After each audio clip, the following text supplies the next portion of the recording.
So what I have here is a project I've been playing with on and off while I'm waiting on some of my parts to come for a VW bus that I'm restoring to be delivered. I figured I'll slide this little project in.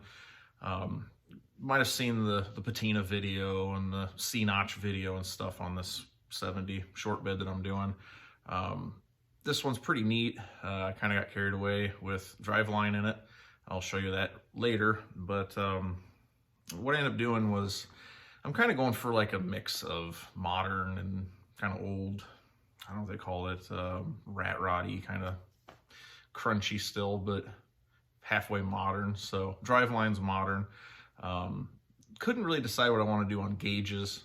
This thing has a fuel cell on the back, which the gas gauge, the stock one, doesn't work. Has some funky old Sun-Pro tack or something, and just some basic mechanical gauges, which works fine, kind of the old school thing, but I wanted something a little bit more modern. I ended up putting a nav screen in that VW, so that was kind of my trigger to say, you know, I kind of want something more screen related as far as being able to see mile an hour, engine RPM, oil pressure, you know, having everything into one screen would be pretty cool. So I found from Lenovo, they have an M7 tablet. This thing brand new from Lenovo was like $70. So I mean, it's pretty inexpensive, honestly. There are a couple different apps that you can use to monitor through the Bluetooth OBD, and it'll give you all of the information straight from the computer. So not a ton of wiring. The Bluetooth adapter that I ended up getting is this one from VPeak. I don't know if we're going to be able to get the part number clearly in there. I think the thing was like 20 bucks, super cheap. And I end up opting for a splitter cable for the OBD that will give me a direct plug-in for the Bluetooth connector, but still allow me to hook, you know, my HP tuner, something like that. Have the diagnostic port available and the dash still working. This was 10 bucks, and I went ahead and found the charge cable that you can hardwire, so I can leave this plugged in constantly and have it charging, so I never worry about the battery dying. All in all, I think I got 100 bucks in everything with it. The app you have to buy, which is $5 or $6, no big deal there. I also went ahead and ordered a new fuel assembly, fuel gauge assembly, I should say, which should be pretty easy to drop in. I'll kind of cover that too. It's just the typical, you know, 6-screw, 1.5 inch cap, whatever, very common. I'm going to end up doing that along with a AEM wideband. You'll see why here in a second.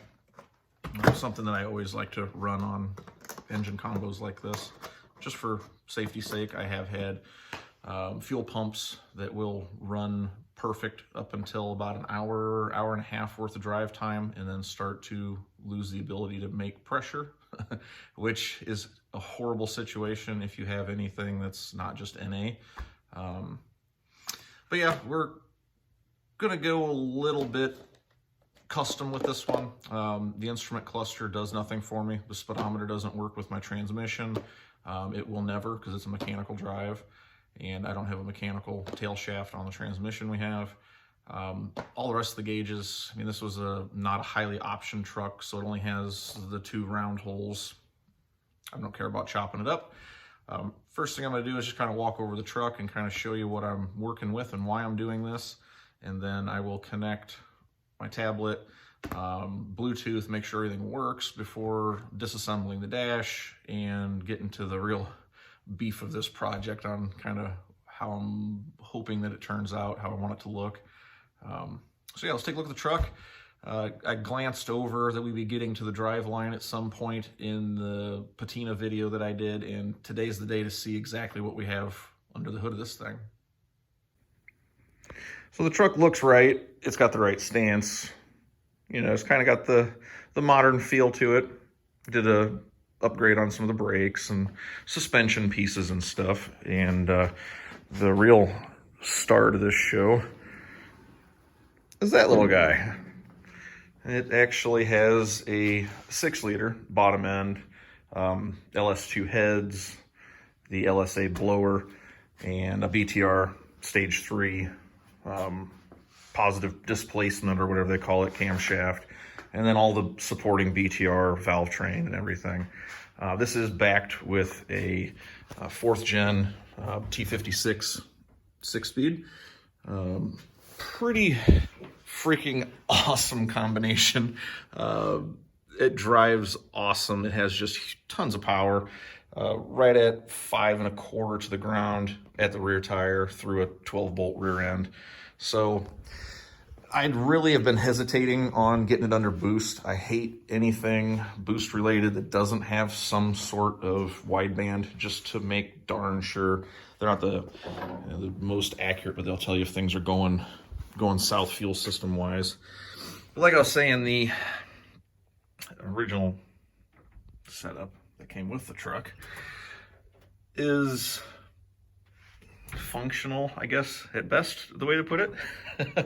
But definitely not as neat as I'm wanting to go with this. I'm still in the middle of finishing up the interior. I'm going for more of that modern feel, but kind of mixed in with the, the typical kind of the outside, where some stuff's nice and shiny and new, and some stuff's still just kind of crunchy and old.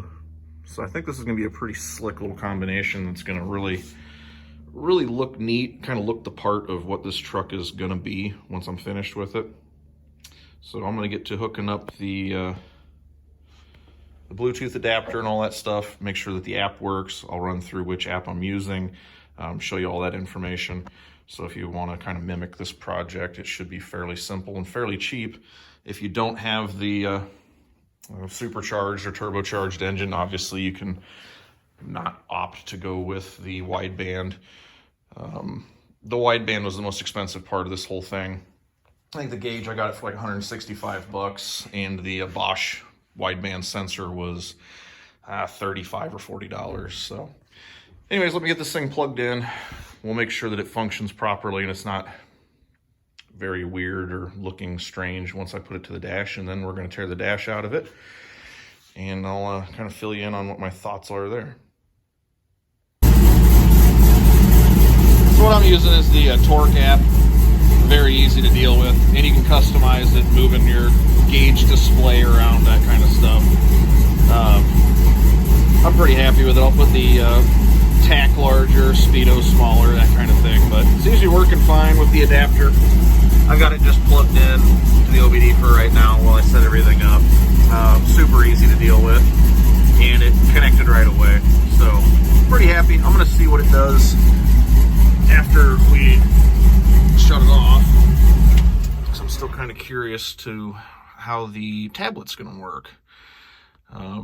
If it just goes to sleep, if it just stays on until you push a button.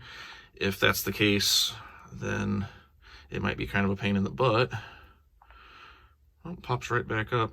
So that's just kind of one thing I wanted to test, is just to see how I'm going to mount this to the dash, if I have to be able to access the on and off button every time we come into it or whatever. But I think I'm going to go ahead with the installation of this thing. I think it's going to be pretty much on point for what I'm looking for. So what the kind of plan is, I'm going to take out the old butchered up cluster assembly off of the black trim, and I ordered a sheet of basic install plastic, 3/16 or something like that, so decent sized. And I'm going to get rid of all of these holes, smooth everything out, and build some sort of mount for my grab it real quick, for my display to be on. And then I'll go ahead and stick my air fuel, new fuel level gauge, and also an oil pressure, since the 03 to 07 Silverado computers with electronic throttle don't actually register any kind of oil pressure. So that will be the one gauge that I will retain separate from the display, which is fine. That's mostly for RPM, mile an hour and stuff anyways. So I do like running a mechanical oil pressure gauge, just because mechanicals don't ever lie. If you do run a mechanical, it is very worth the 15-20 bucks to buy the brass or a copper line kit instead of using that plastic stuff they come with. But just a little heads up, you don't want high pressure hot oil squirting all over your interior at 6,000 RPM, because that's always when it happens. I'll get to disassembling this thing, and then I'll start working on filling these holes in and see if we can't make ourselves a fairly modern looking cluster assembly out of just some very simple basic pieces. So first thing I was going to do after removing the old instrument cluster off of this is filling in the large holes and possibly the center one. I'm going to be building over it, so I might not actually fill this in completely anyways. Just was going to pull my normal trick of grabbing just a plain sheet of paper, and then if you set that over anything, super easy way to make a template is just take your dirty fingers and then just rub the outline of it. It gives you a trace, you can cut it out. I started thinking, like, I have a pretty big set of just cheap Amazon hole saw. I wonder if there's anything halfway close. And wouldn't you know, I have a 5-inch hole saw, which is exactly the size. So if you want to save yourself some hassle and a pretty nice little piece to put in your kit, I got this thing off of Amazon for, I don't know, 20 bucks maybe from Tack Life. And it's this huge assortment of just giant hole saws that you probably only use maybe once in your life, but it was a lifesaver this time.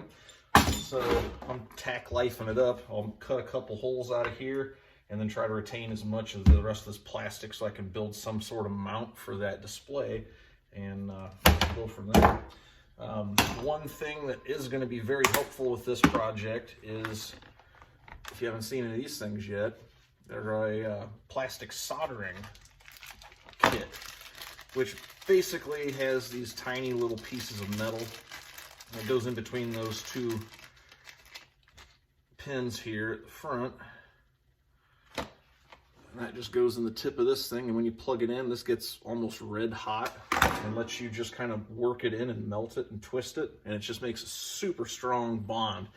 It's gonna be way better than like epoxy and stuff, quicker, super easy to deal with. I'm gonna pin it from the back side so I can cut the little tabs off and not worry about catching them when I'm doing body work and sanding it. Again, this was a eBay purchase for like 30 bucks or something, so not huge dollar stuff. This piece, I believe, of plastic I got from Crutchfield, 10 bucks or something. So most of my projects are pretty low dollar that I'm actually showing, or try to be halfway low dollar. You might be able to find a blank piece like this to start off of. I kind of looked, I didn't really find anything other than some kind of cheesy looking chrome diamond plate setups. I ain't gonna cut it. So for a little bit of time filling this one in, I can pretty much customize it however I want and not feel bad about it, because I was gonna probably throw it out anyways. So I'll get to making a couple pieces here quick and see if we can't get a little progress on making this thing a flush system to start putting a 7-inch touchscreen in a 70 pickup truck.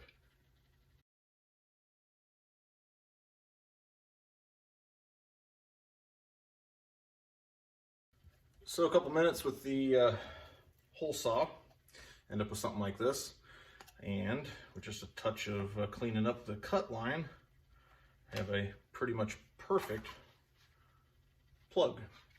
I'll cut back some of this material off the back side to where I can get that plastic welding gun in. Probably put 4 or 5 of them on the back, kind of space them out even. If it's not perfect, it's not a big deal. If you watched my padded dash repair video, you're probably going to know where this is going here shortly. I am no longer afraid of broken dash pads, cracked instrument clusters. Pretty simple, permanent, awesome fix that I will definitely be showing you some more information about here shortly. This is going to turn out flat, textured, painted, look like nothing was ever done. So pretty cool, very quick. Everything here is very loose tolerance because it doesn't really matter, and you'll see why. So I'm gonna get the other one cut out and get a couple more tools out that we're gonna use, a little bit more material, and we'll keep on rolling. I'm gonna hopefully have this thing in its first coat of filler within an hour. That's kind of my goal. So we'll see if my phones keep quiet and I can actually get a little work done, then we might be able to do it.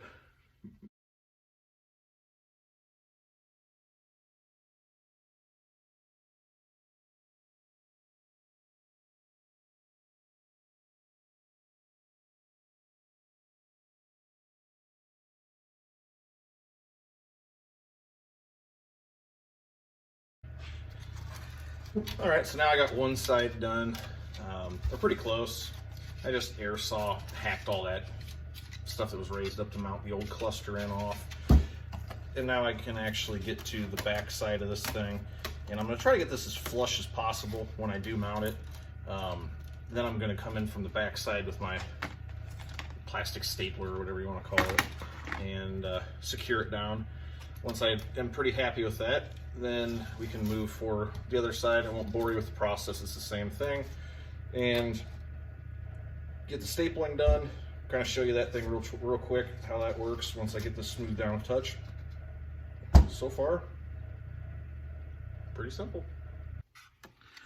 So what I've got is just a scrap piece of MDF, just something flat to put underneath it to try to make this as flush as possible. If anything, I want this fill-in disc to be a little more recessed than the exterior. You'll see why here in a little bit. So I'm just gonna push down kind of lightly on everything. And this thing's super cool, by the way. Even got a little built-in light, but this thing gets just super hot, super fast. You can actually see it glowing red. And then you'll just put her in there like such. I'll give her a little twist. Let it sit a second. And just like magic, you just welded one plastic piece to the next. So as long as I've got a little bit of, oh yeah, it's gonna work perfect.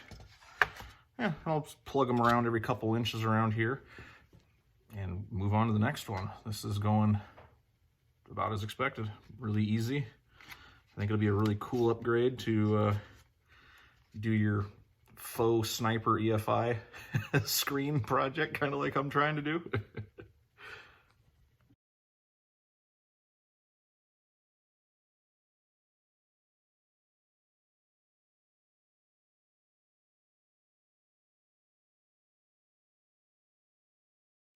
So I got that one set in place. The repairs are super strong. I probably put way too many of these things in.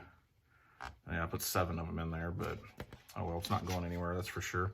But yeah, I mean, there's really no difference. I'm just gonna hit this quick with a little bit of sandpaper just to make sure that my edges are the same, and finish up this side before I mix in a little bit of filler. I don't think I'm gonna have to use my hot iron to fill in any of this because it is pretty tight actually. I think that the plastic filler compound that I have is gonna be just fine for that. So I'll bevel it a little bit, finish this side up, and mix up a little bit of that filler and keep on plugging on. So after putting this thing back in the truck and kind of getting an idea on how I want the screen to sit and what I want it to look like finished, I come up with this very simple, kind of just a wedge shape. I do want to be able to remove the tablet if I have to, for whatever reason. It's going to get really cold, bring it inside or something like that. So I am going to use a outdoor Velcro that's supposed to hold like 15 pounds through freezing to 180 degrees or something ridiculous. So hopefully that's enough to not droop when it gets hot. And it also gives me a little bit of adjustment once I do get it back in. So I kind of wanted it to be more of a floating look, I guess. Thought that'd be kind of neat. And it'd still give me plenty of room up top to be able to hit the power button, turn it on and off whenever I wanted. So simple way to do it. I think it's going to work out pretty cool. I will end up just filling this hole just to make it easier for me to attach this piece to, and I'll box both sides in to kind of give it a nice finished look. So I'll get to working on cutting out some pieces and finishing filling this hole. And then, yeah, we'll get to working on building this box somehow. And then I'll show you the magic stuff to fill in extra choke holes that we no longer need and fix all these little wrinkles here and there. So now that I'm working on building the little platform, or whatever you want to call, for the screen to attach to, I cut out just a couple simple shapes about the size of my Velcro pad, and I'll be using these awesome products to attach it together with. You can actually spray this Instacure on one surface, add the glue to the other, stick them together, hold them a couple seconds, and it's basically gonna never come apart again. So what I'll do is I'll line it up to the bottom edge here, then I'll just sand finish everything, cap the top and the bottom off, where I've got a nice little pedestal to mount. I went ahead and filled in my centerpiece here as well. I'll get the little box built, and then I'll get it located on here to figure out where it's going to sit centered, and attach it with this glue as well. It's basically some really awesome super glue. Once I get that done, I'll bring out the next tool, which is like a filler rod. I'll take care of this botched up hole, and then probably a couple of the larger gaps around this thing, fill them in real quick, and then start getting it into bodywork a little bit, which has some special plastic bodywork filler as well. So I'll go over both those products here shortly after I get this extra couple panels glued together and built.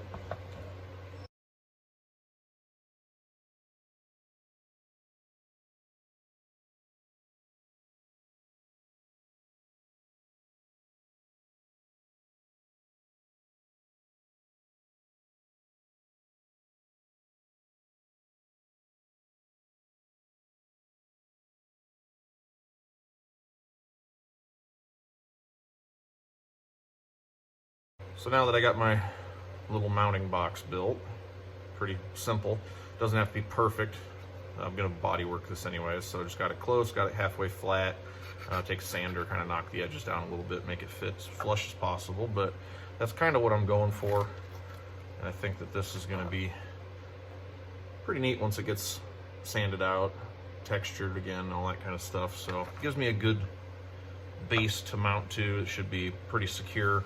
And it also gives me enough room to be able to hit the power buttons. It's gonna do everything I want. So most of this is all gonna be hidden by the tablet anyways, but I'll do as best I can to make it look nice without spending hours and hours filling and sanding and back and forthing and all that stuff. So yeah, pretty much I'm gonna get back to just kind of file fitting this one down a little better, and I'll get it located and glued. And probably next piece of this will be the plastic filler, and I'll show you that here shortly. For the next part of this, it's pretty straightforward. I got a company called Polyvance that supplies a lot of custom plastic things for dashes and stuff.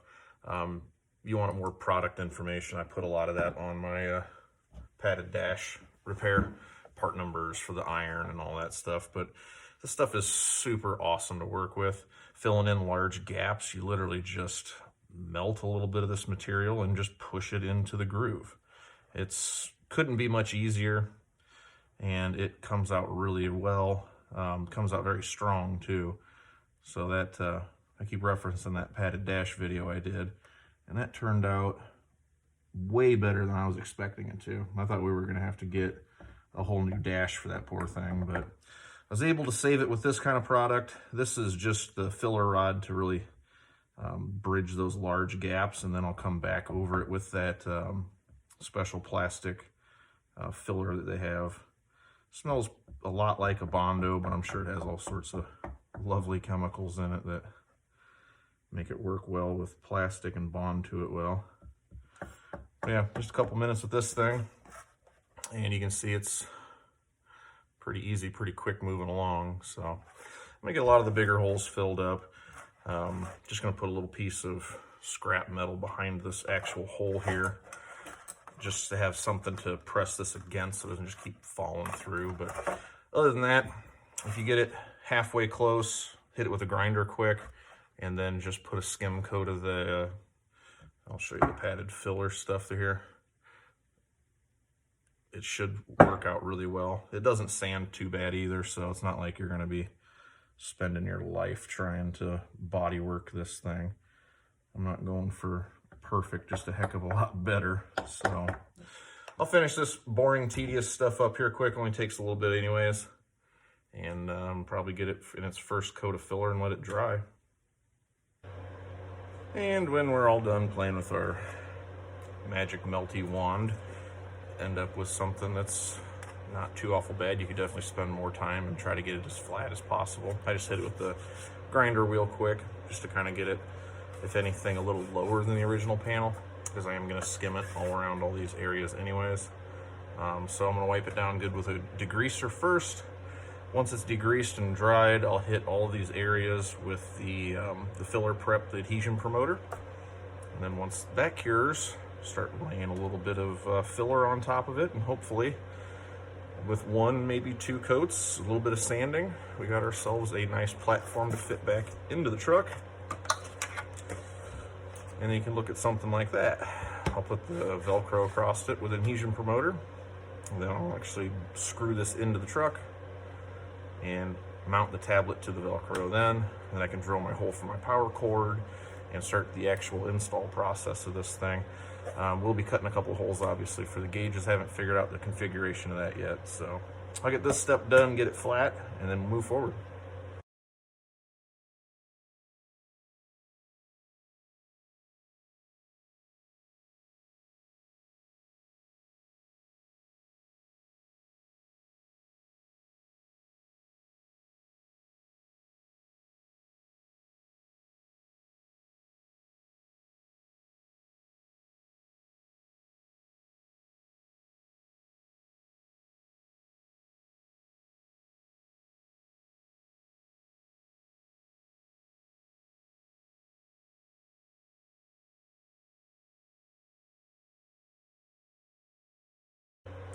So now I got the first coat of filler on it. See what we're kind of shooting for. Obviously it's going to take probably at least another coat of this stuff to get it halfway up to par, and then we'll move on to texture and probably a little paint. So far, not a whole lot of time into it, and it's starting to look about what I was hoping for. After a couple rounds of filler and sanding, ended up with a pretty nice finished product here. I'll take a second and show you what I'm going to use for texturing and painting and what have you. Wipe this down real good with like a prep ball or something to clean up anything from fingerprints or whatever. I'm going to tape off the smooth edges just like factory, and then spray everything down with our adhesion promoter. For the texturing, I'm going with SEM brand. I've used these guys in the past and all their products seem to be really solid, and I knew what to expect from the texture, so I'm just going to stick with what I know.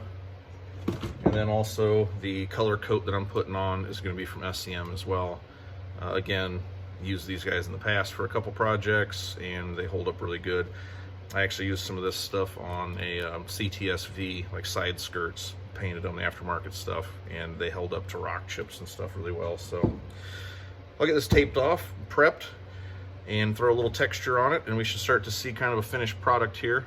I still have my couple round gauges to put in, but I haven't located those yet, so I'm just going to go ahead and get it painted and textured and get the display mounted before I kind of start laying out where I want to put my couple extra gauges of air fuel and stuff like that. So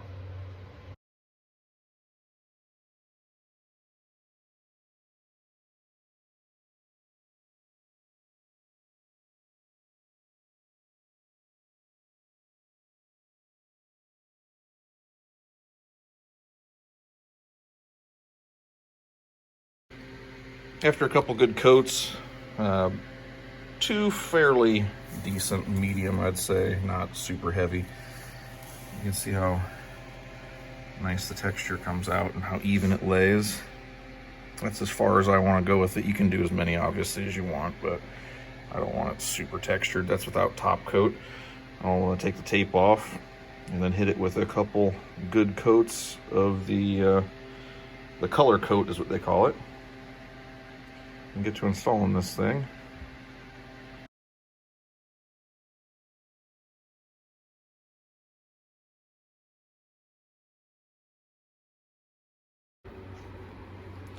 After one light coat and one good wet coat, that's what I ended up with. Texture's nice, pretty even, no major flaws or anything. So I'm gonna say that's a success. I'm gonna put her in the truck here quick, get that screen mounted just to see what it looks like, and I think my time with this project's about ran out. All my parts did show up, so I gotta get back on that restoration job. But definitely gonna wrap this one up and show what this thing looks like. I'm not gonna bore everybody with cutting a couple holes and hooking up a couple gauges. That's pretty simple stuff. So this was more or less just how to build the custom mount out of what you already have. Mount turned out pretty darn nice. Very happy with the look of it. And I think that that's going to be about everything I wanted. Now it's just a matter of locating my other couple little gauges, the fuel sender and stuff, but as far as the angle sitting in the truck and with that outdoor Velcro, it's definitely not going anywhere. I think I'm going to call this one a wrap. Thanks for watching, guys.